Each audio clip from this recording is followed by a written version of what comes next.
Hey, Max. Dude. It's another episode of Magazine. What is this, episode 18? Feels like it. I think it's 6. Yeah. How about that? It's good. We had a little respite, and now we're going into Christmas. But that doesn't mean anything to you. To me, no. You don't care about the holidays. Not really. You don't care about anything. That's not true. That is absolutely not true. Listen, I don't know what you have planned, but I want to confront you about something. And it's something that bothered me. It's bothered me since the first episode of this show. And I keep going back to it, and I'll be in the shower, and I'll be washing myself, and I'll suddenly think, why did he do that? So I'm just going to play you something that you did, and I want to confront you about it. So here's the first thing. So let me just play this before you say anything. We were talking about getting manicure and pedicure. Are you ready? No. Okay. Now, I'm not trying to make you feel... I'm looking right at his toes because he wears flip-flops. Well, I do. I like flip-flops. Do you get mani-pedis? No. Okay. No. Take it easy. No, I have nothing against mani-patties. Mani-patties. Yeah. And I'm like, why does he pronounce it that way? That's weird. Maybe he only did that once. But no, you didn't. Listen. You have to go horseback riding, and you have to go IndyCar racing, God. and she has a Groupon for mani-patties, riding. and there's a Groupon for making, Wait, what was that other group on? for mani-patties. Yeah. You know, It actually was a local deal.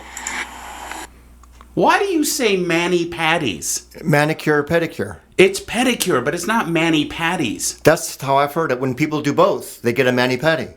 No, it's mani-pedi. Okay, mani-pedi. Why would it be patty when the word is pedicure? P-E-D-I. Oh, okay. All right, so I used an A instead of an E. So I'm not trying to make you feel... I'm looking right at his toes because he wears flip-flops. Well, I do. I like flip-flops. Do you get mani-pedis? No. Okay. No. Take it easy. No, I have nothing against mani-patties. I got it. It's I got not patties. All right, so this is what you think about in the shower? Yes, it's been driving me crazy. And I want to know why you say mani-patties.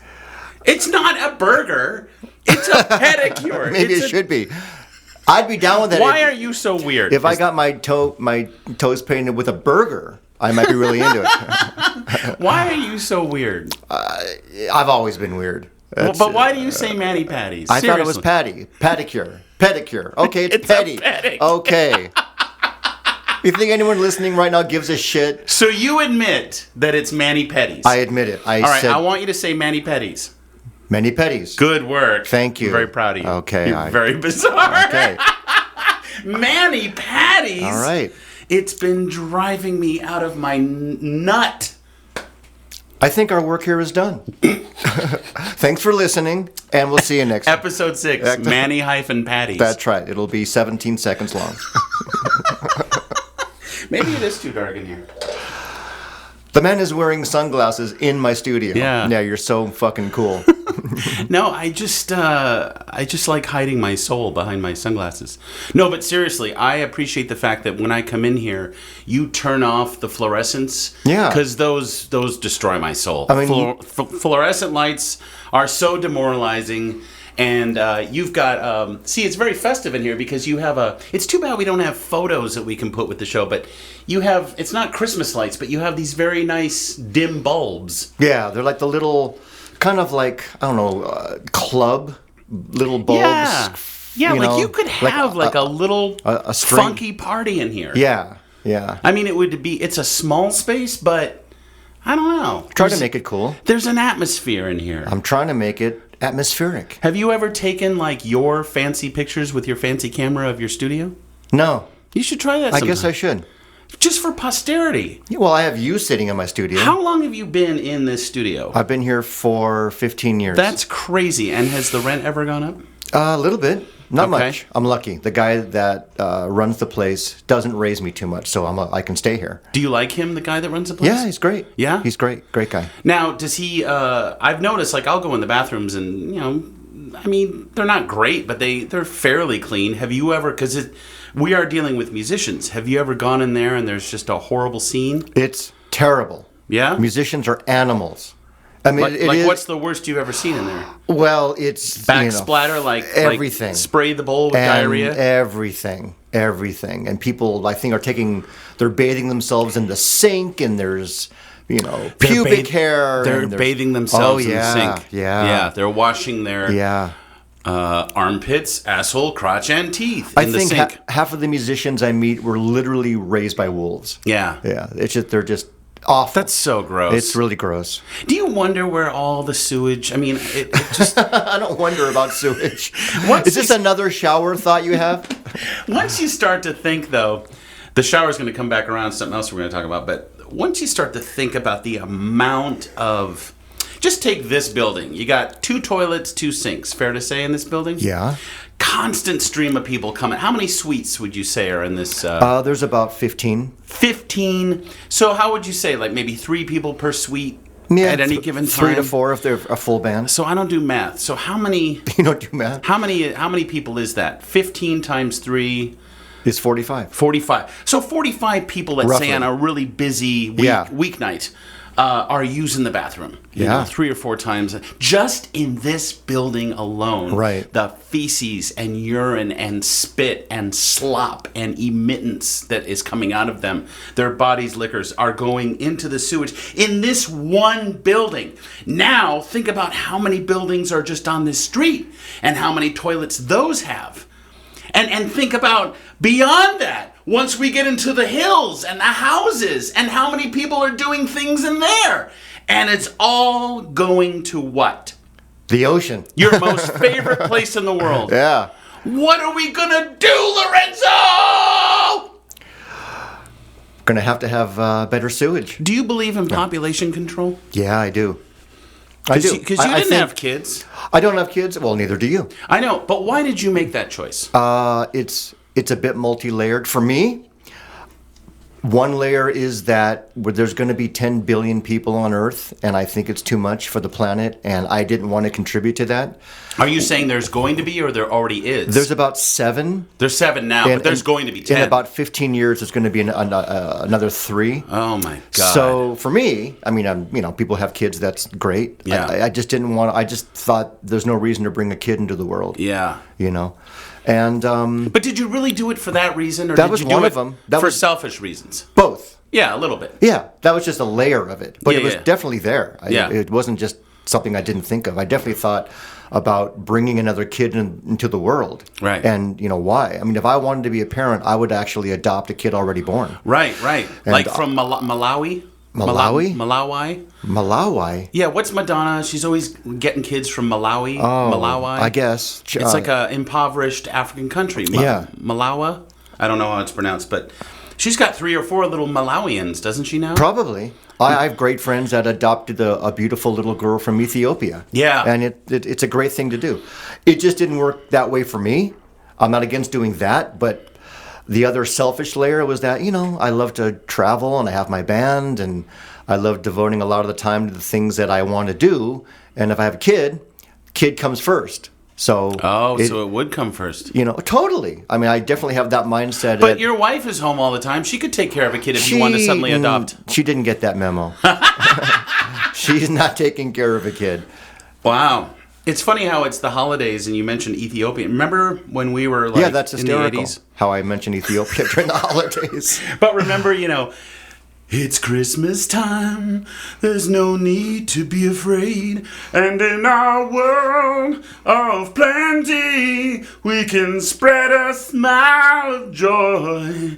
Call your arms around the world at Christmas time. And everyone was singing those big songs about Ethiopia and trying to feed the hungry. Yeah. And they would show you those horrible images of those little skeletal children with the blown out bellies covered in flies, eating fly mush, and they had crusties around their eyes. Right. Next thing you know, you're reaching into your wallet and giving money to Duran Duran. Right.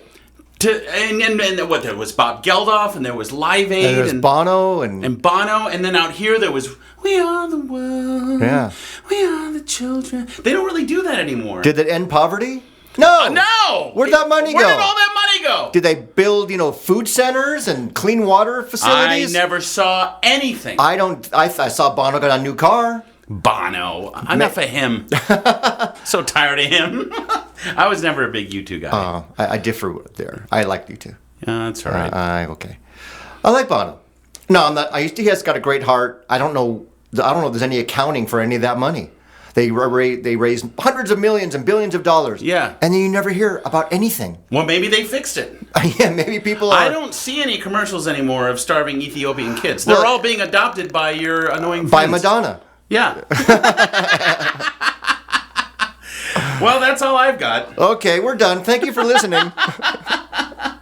No, what do you got? Well, I'm doing some things.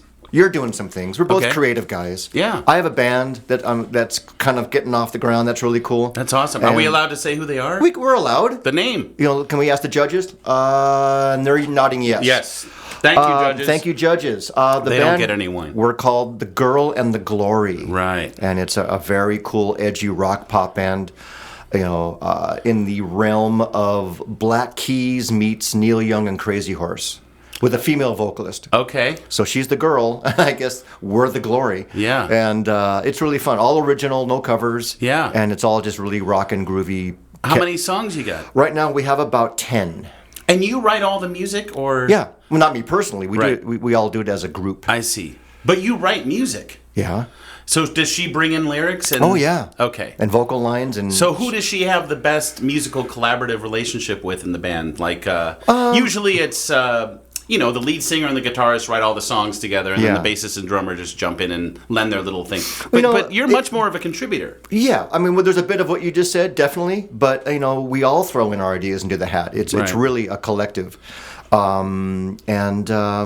it is an amalgam of everyone's ideas. You've spoken of this before, and you've gotten to the point where you gig, and then all of a sudden the band implodes. Yeah. So do you think that's going to happen with this It's band? absolutely possible. If anyone wants to come see the first show, that might be our last one. So. Why do bands implode? Especially just local LA bands just trying to gig and have a good time. I was thinking about this in the shower. Yeah? Yeah, after I was thinking about sewage. Yeah. What a bummer topic to start out Well, with. you're a bummer topic. I know I am. Yeah. I think it's this. I think people, it's a difference between conquering something and thinking that's the end of something, or conquering something and thinking that it's the beginning of something. And what I mean is, I think that bands write songs, then they record, and I think something happens in people's heads where once the recording is done, something switches and they say, okay, I conquered that. I reached that to its conclusion. I'm done. Goodbye. Right. And they think it's the end of something. Where for me, it's just the beginning of where Yeah. a band starts. Yeah. You have something tangible. You have something to shop. You have something to get gigs with. You're just beginning. But a lot of people, right after the recording, they quit. It seems to me like I'd hate to go from, The Girl and the Glory to the Rolling Stones, but I read a cover story about the Rolling Stones in the new Rolling Stone magazine. And, those guys are still making records, and they have a new album out. Yeah. It's all covers. Because usually they show up to a studio. This is what Mick was saying in the article. We show up to the studio, and we all just sort of start playing the blues. And then they're doing cover songs. And then they start getting into their own stuff. So we've got all these songs that we played the blues on, and we thought, let's just do a blues album of all the songs we played in the studio. That's my terrible Mick Jagger. And then Keith Richards chimes in, and he goes,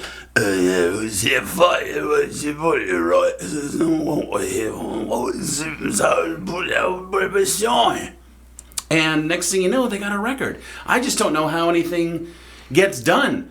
Because with those guys, all they have to do, they each have their wrangler, they show up, they're superstar legends, and I think this album took 3 days to record, and they've got 28 people making that record happen. Right. Oh, at Not those least. guys. Well, they also have a whole crew of people that, put it on, like a movie. Right. They have, a producer, and they have engineers, and Right. they have all the roadies, and Right. they might not even play all together at the same time. Right. Might be completely all just tracked separately. Right. But you guys only have yourselves. We only have ourselves. And you have to motivate yourselves. Yes, we The do. Rolling Stones don't need motivation. They don't have to do but shit. the reason for them to go back in the studio is for selfish reasons.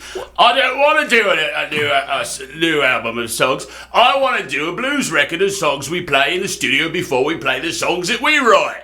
That's what he wanted to do. Right. And that's enough to get them in the studio. Yeah. So why not just not make a record and just live off their money? Why? How many people are feeding off the teat of the Rolling Stones? Hundreds. Hundreds! Maybe thousands. You got no one feeding off of you guys. You're not even No. getting paid. No, we're paying to do it. And you have got to keep it going. Let's keep the girl and the glory going. I want to. Let's not let it die. You cannot make people motivated or inspired. That has to come from within. That's right. So you can't, unless you're paying everybody and everyone needs the money, you can't just make everybody on the same page. Everyone that's listening that's ever been in a band will know this. They will. There's always somebody doing everything, and then once that person is doing a lot, all the other people back off and go, oh, well, that person's doing everything. Right. I don't have to do anything now. And that's you. I'll just show. A lot of the time it is. I'm Yeah. going to try to not have that be me anymore. Right. I'll do my part, but I can't be everything because everybody will just back off. Yeah. But regarding inspiration, whether it's writing music or whatever, you really can't force it. It's either there or it's not. Right. Whether you're trying, you can't just come into the room and say, okay, we are going to write a song today. It just doesn't work. It just kind of happens. Yeah. Someone might just have an idea that they're not even really thinking about, and then that gets inspired by the bass player or the drummer, and then that person starts jamming, and then an hour later you got the makings of a song. If we And were it- making a documentary right now, the background score that's going on in the Yeah. other room is perfect. Yeah. Just listen for a second. You can barely hear it. It'll pick up. It just sounds like a bunch of rumbling. It kind of sounds like a Humming. Temple of the Dog type project. Okay. I'm sorry, I interrupted No, you. I'm just saying, just to remind people, we're in one room, which is my studio, in a Right. building with 15 other rooms. Right. So you might hear an occasional drummer or band or singer, Yeah. and that's just the way it goes. And you hear female singers in the hallway going, "Do you have a space heater? I'm cold. Yeah, you get that a lot. It's cold in here." Oh, stop it. Wear a sweater. They make hoodies. Wear a scarf. Oh, here's a thought. Bring your own fucking space heater. Guys don't have space heaters for you. No. If you're a chick in a band, don't count on heat. You got to make your own heat. Make your own heat, honey. That was Be a- self-sufficient. That was a very good female vocalist impersonation. Was it? Yeah, that was very good. I brought some lyrics in, but I don't know if they're any good. But maybe we can try to put something together. Hold on, I have to check my phone. Oh, fuck. You know what? I have to take this. I'll be right back. She just leaves for 5 years. If our vocalist quits, do you want to be our next female vocalist? Sure, I can All right. sing. I'd love that. I can sing. Okay. I think you would look good. We'll put a wig on you. You could be the girl. We'll Oh, be the glory. ugliest woman ever. Well, this is all very interesting. I again, I don't know if we've talked about this, but in many ways, I hate musicians because I'm so jealous of their ability to play music. Right. But But that's been your dream for a long time. I've tried countless times to pick up an instrument, and my brain just doesn't tell my hands what to do Well, let me ask you a question. I'll reverse it on you. with instrumentation. I understand, but there's another way to look at an instrument. You're a voiceover artist, and you can do a million voices, some of which you've done just now. That's your instrument. Right. A lot of people can't do that. So you can whip up characters, and you can do Not animation. nearly as cool as playing guitar. But you don't or consider bass that or your drums. instrument? No. That's just pretentious talk. This is my instrument. Listen to it. Can you hear it? Oh my god, listen to my instrument. All right, I listen to my instrument. Oh, you go fucking listen to mine. I think your instrument just needs a tune-up. What a dumb instrument to have. But it is your. But that's what you No, play. I want to play, man. You wanna- I wish I could be that guy. That, Okay, so in your fantasies, are you the lead singer, bass player, drummer, guitar player, keyboard player? It Clint. used to be keyboards, but now I definitely think it's guitar now. You want to be a guitar player? Oh my God. Well, why don't you pick up guitar? No, I've tried to pick up a guitar. I want to be the guy to be able to whip out that acoustic guitar at the parties, but that Oh. means I'd have to go to parties, You so wanna I be don't a want party to do it. guy. Okay. And if you want to sing out, sing out. And if I'm pretending like I'm playing guitar right now. And if you want to be free, because there's a million things to be. You know that there are, and get everyone gathered around and oh man, okay, and they just start throwing out songs. Right. Okay, play, I don't know. Oh, what's a good Simon and Garfunkel? Sound of Silence. I was thinking more like, Parsley, sage, rosemary, and thyme. there you go. But Yeah. what's that other one, though? Oh, Mrs. Robinson? no. When the leaves fall with the rainbow, or what is that called? What? And the leaves fall with the rainbow. corridors and sleep, through dun and dust and deep. My mind dances and weeps in confusion. I don't know what is real. I can't sense what I feel. And I hide behind the scene of my illusion. You know that one? Yeah, but you want to be Flowers that guy? bend with the rainfall. Wow. I want to sing that song at a party with a guitar in my... I am not coming to that party. Hey, you know what I do? And I've done it since I first started getting into music, since I was putting vinyl records on. I'll put on, let's say I'm 14 years old, and I get Depeche Mode's Some Great Reward, and I learn all those songs.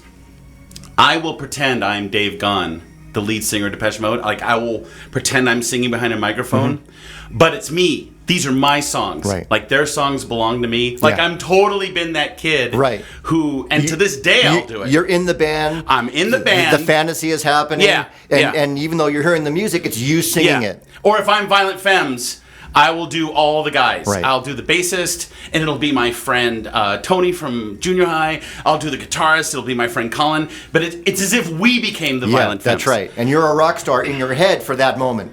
Yeah.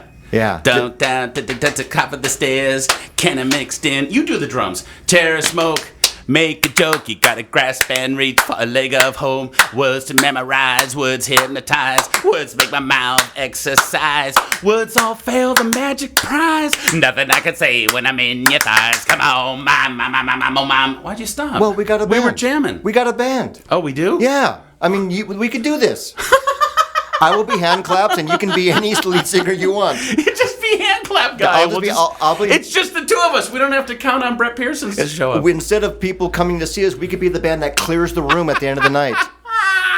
We'll be the last call band. When they want people to leave, we'll do this, and everyone will clear out. That's amazing. We can call the band Last Call. We could do something. That's great. We could do something so weird like that. That's Just right. Play on your. And we don't begin till Do you usually play on your lap like that? Never. What the hell? I don't know. This show's off the rails. I kind of like it though. What else is going on? Max, Yes, sir. I want to ask you that question. Oh, boy. You're a guy you're like an octopus. You have tentacles and all these different things. You have one arm in there. You have one arm over there. You're squirting ink over there. You know, you're changing colors. You're morphing. You're shift shaking. What is new in the Max Koch world? Well, I would say the newest thing. Oh, I do have an announcement. If you go to Vimeo, which is like a fancy video site, you know. where you Also, can watch- listen to the background music on Yes. this. Hey, that's cool. This is perfect. Okay, go. If you go to Vimeo, type in Gramps Beneath the Surface. This is a documentary that myself and my friend Adam, a.k.a. The Counselor, we made this 10 years ago. And it's the 10-year anniversary. And you've seen Gramps. I have. Yeah. So a lot of people really responded to it. And I got to tell you, with this whole Trump thing, it's more timely than ever. It's basically me out in the desert taking on my step-granddad, who is a womanizing, boozing, Republican a-hole. But I peel back the layers and you start to see what a big sweetheart he is. This is the last of a dying breed. He's an Archie Bunker archetype. And we made this documentary, and it took for years for us to get it online for free. We actually charged for it. It was like the only Max Koch product I ever put out. And it was on Amazon forever, and people bought the DVD, and it comes with commentary and deleted scenes and galleries. But this is a documentary that I made 10 years ago that's now available to watch 247, completely free, anytime you want. It's called Gramps Beneath the Surface. I want you to go check that out. I've seen it, and I recommend it, not Yeah. just because you're sitting here. It is really interesting. He really is an interesting character. Yeah, right. Now, this is done way before Trump. Now that Trump is president, Yeah. and obviously we have about 6 weeks to go before the inauguration. Yeah. And he's all over it. I'm sure he's happy as a clam. He's very happy the guy was elected. He will not talk politics with me, and I won't talk it with him. Oh, so. I thought you guys had a knockdown, drag-out, post-Trump We thing. did no. We did when Obama was elected Oh. the first time. I see. Because he was pissed off. He was so angry. Now And that he's happy, he's and got nothing I to was- say. And I was so happy, and we got into a horrible screaming match and didn't talk for a really long time. Wow. And then Obama was reelected, and then they went further to the dark side. But by that time, I was mature enough in my adulthood to understand you cannot change these people. You cannot make them think your way. You cannot do... It's impossible. Right. Especially old people who are so angry and so stuck in their ways and so stuck in the fucking desert. My grandparents, it's amazing they're still around, but they're rotting out in a desert town, you know, and all they have is Fox News 24/7. Thank God my grandma rescued a dog recently. So the dog has given her a new lease on life and has pulled her out of the den away from Fox News. It's a nice diversion from reality. It is. But Lorenzo, I just can't be that guy anymore. I don't have the energy to take on people who I know I'm not going to change their mind. I'm not going to influence them. And frankly, no one listens to me. Seriously. Like, I have a lot of, I think, good thoughts and ideas sometimes. But people, they're really set in what they think. Do you feel like you live in the cone of silence? What does that mean? You know, you're living in this little bubble that no one's listening or even caring about you. No, I don't. I'm not saying they don't care about me. I'm sure I'm very cared about, but no one's coming to me. I'll give you an example. I saw an extraordinary horror film. It's actually playing right up the street, I noticed, when I got off the off-ramp at the New Art. Probably the best film I've seen in 2016. It's called The Eyes of My Mother. It's available on iTunes. This thing is so ghastly and dark and beautiful and powerful, and it's only 76 minutes long, and it knocked me out. So I will go occasionally on Facebook. You know, you've seen my posts, what I post about. I don't really post about what people post about. And I will post movie recommendations.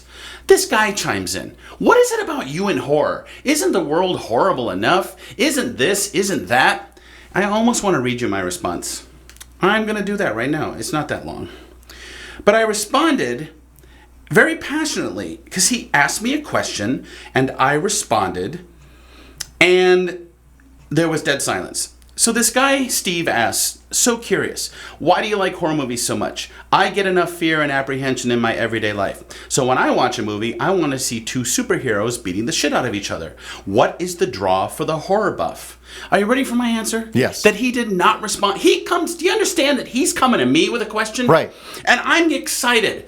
Someone's asking me my thoughts. They're engaging you. Yeah, and I'm going to take the time to respond. I get that, Steve. But I actually think horror is the very antidote to these real-life fears and apprehensions. It is by far the most cathartic of all genres. I think the most personally engaging. Horror calls upon you to decide how much you can take and how much you can't, what you dread and don't. In so many ways, it is a primer for life. I probably sound like an asshole, and I'm not even toasted, but I think horror has helped prepare me for the worst. And what is so cool is that there are subgenres of the genre. So even though you may not be afraid of ghosts, you personally can't even process the idea of a child being possessed by a demon without shitting yourself, without seriously asking, how has it come to this? Horror is a map to what is our truest grit. Okay, now I'm annoying myself. Count your luckies, I am not going on, and I didn't go on, and he didn't respond. Holy shit. Wow.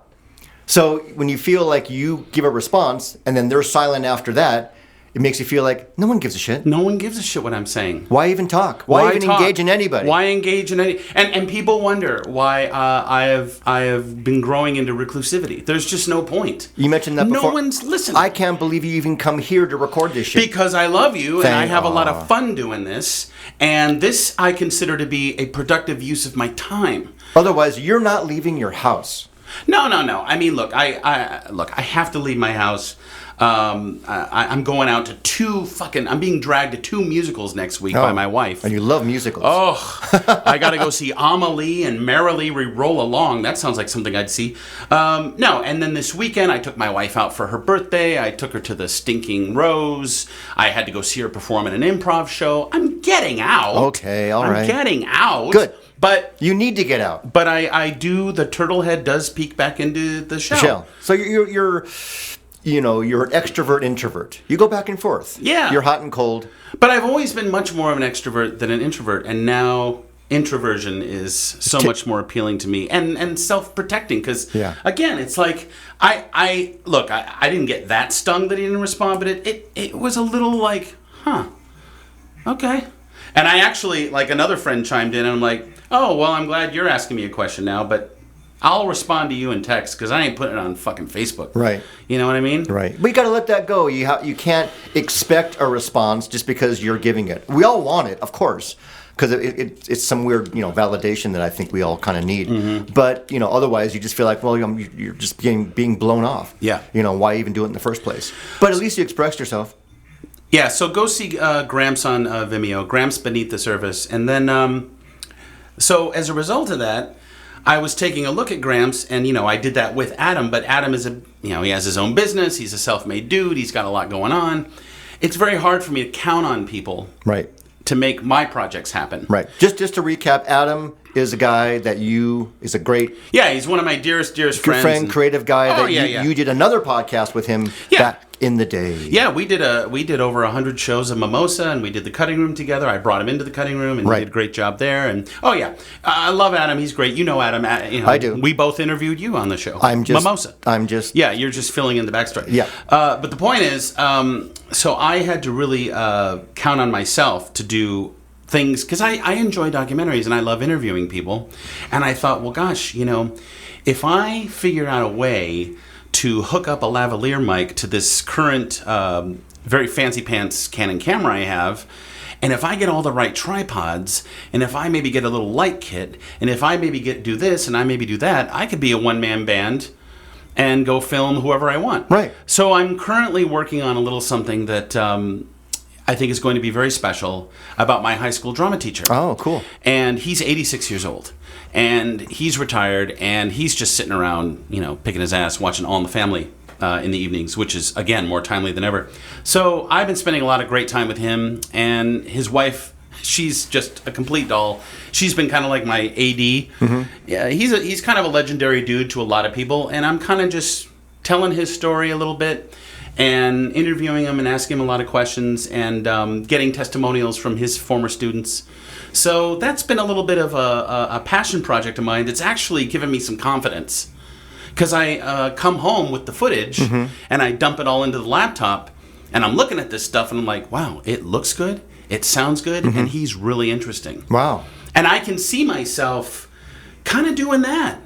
Being... Only. Right. I mean, being sort of, I'm not saying you're going to get political, but being kind of a Michael Moore kind of guy. Yeah. And you might find interesting people, interesting subjects, and just be a one-person crew. Yeah. Wow. Yeah, I mean, seriously, like, you don't have to rely on anybody. Yeah.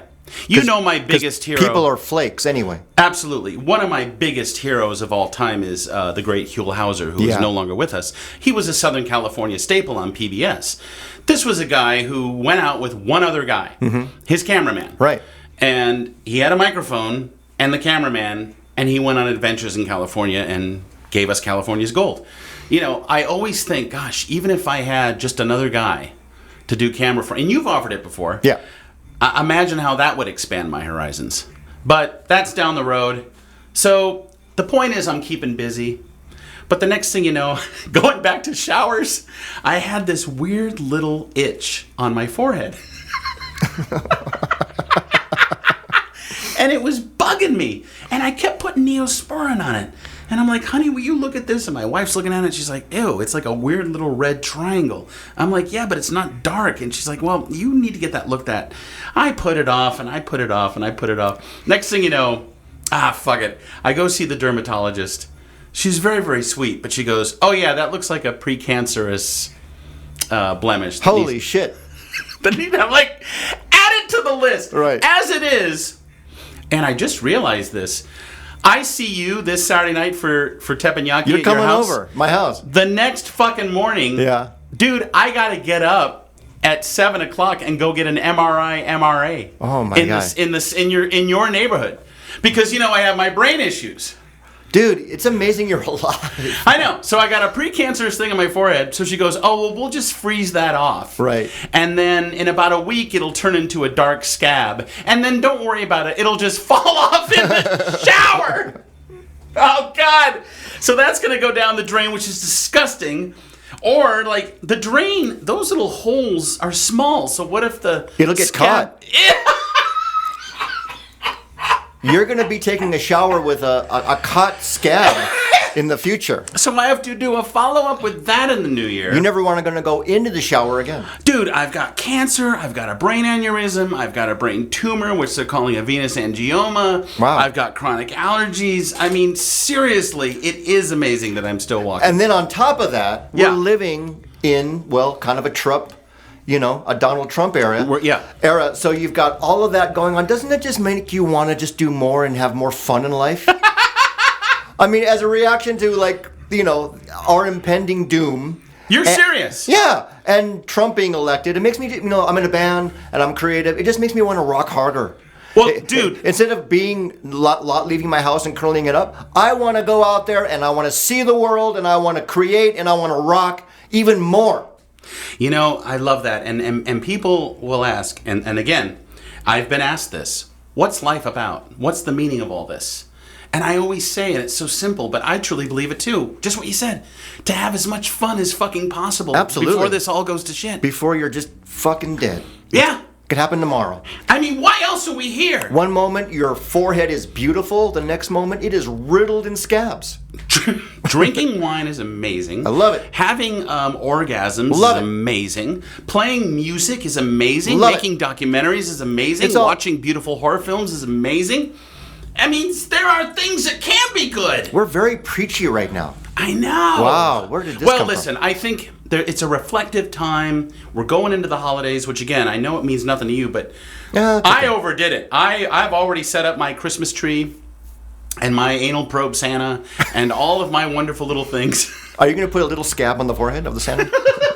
I've set it all up. I got my lights going. It's the most wonderful time of the year. There'll be scabbing and showers and sewers and messed up things happening all year. So yeah, I'm in the Christmas spirit. So maybe that's why we're this way. Maybe. Or maybe that's why you're this way. So what do you do on the holidays? To me, I mean, I might sound like a Grinch, but Christmas Day is whatever day it is, like Wow. a Wednesday or a Thursday. Yeah, why would it mean anything It to doesn't you? really mean. I mean, maybe a good basketball game. Yeah. Otherwise, I might go in the ocean. I don't know. Do you like the song "Oh Holy Night"? It's all right. It doesn't have to have anything to do with Jesus. No, I like the songs. Oh, holy night, the stars. He's just waiting it out. Kinda. Are you done yet? I'm in a singing mood. Don't you want to sing some Christmas carols? No, I'm good. All right. You go ahead. That's all right. I'm done. Okay. Jingle bell, jingle bell rock. I hate that one. Oh, the Elvis Christmas album is great though. I've heard some of the stuff. He that is a good record. That's a great record. It really is. The original Elvis. I don't play it, but Yeah. when I hear it, I don't turn it off. Right. So you watch a basketball game or you jump in the ocean. Yeah, pretty much. Now, You what know, about Naomi? Does she get into it? Does she like a little tree or something? We used to get a tree. I'll be honest with But you killed that too, just like the cat thing. I personally didn't kill it. Yeah. It just I didn't kill the cat thing. She wanted a new cat? No. She wants to get a Christmas tree? No, we're not doing that anymore. You just kill everything. I'm not the ogre that you're Right. portraying me as. You're a mean one, Lorenzo Grinch. You've got spiders in your soul. You're mean and you're disgusting and you're getting really old, Lorenzo Grinch. I wouldn't touch you with a 39.5-foot ball. You watch The Grinch? I love the Grinch. Okay. I have to admit. You identify with him. and the Charlie Brown Christmas was really cool. Oh, it's great. That was great. No, that's just TV though. Yeah. I would watch those shows. Yeah. It didn't really mean it was Christmas. It just Right. meant that that's when those shows were on. Right. So it was just about. It could have been on, on October 2nd. When's the last time you watched a Charlie Brown special? They're so It's- beautiful. It's been a while. They're so I full of might pathos. want to watch it this year. Watch a Charlie Brown. I think it's already been on. Oh, has it? Yeah. Okay, shows what I know. They show it earlier and earlier. I can watch it online. But remember growing up, you'd watch those and there'd be the commercial for the Dolly Madison Yeah. cakes and all that? Yeah, that's great. over, yeah. Yeah. God, we seem so old right now. They might show it again. That's an assignment. You know what I'm going to do? What? I'll tell you what I'm going to do. What?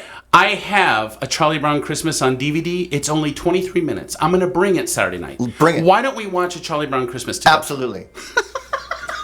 I look so forward to that moment. Yeah. I'll never get that 29 minutes back.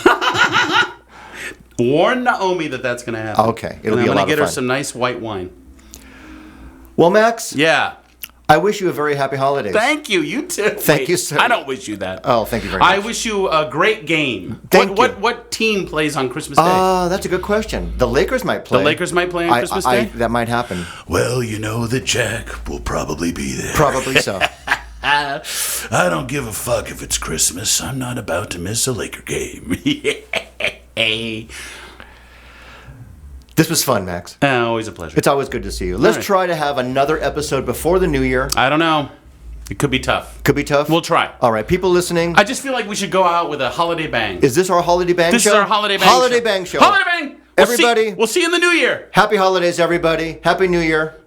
Happy New Year. I'm Lorenzo Scott. I'm Max Koch. Thanks for listening. See you next time. To Auld Lang Syne.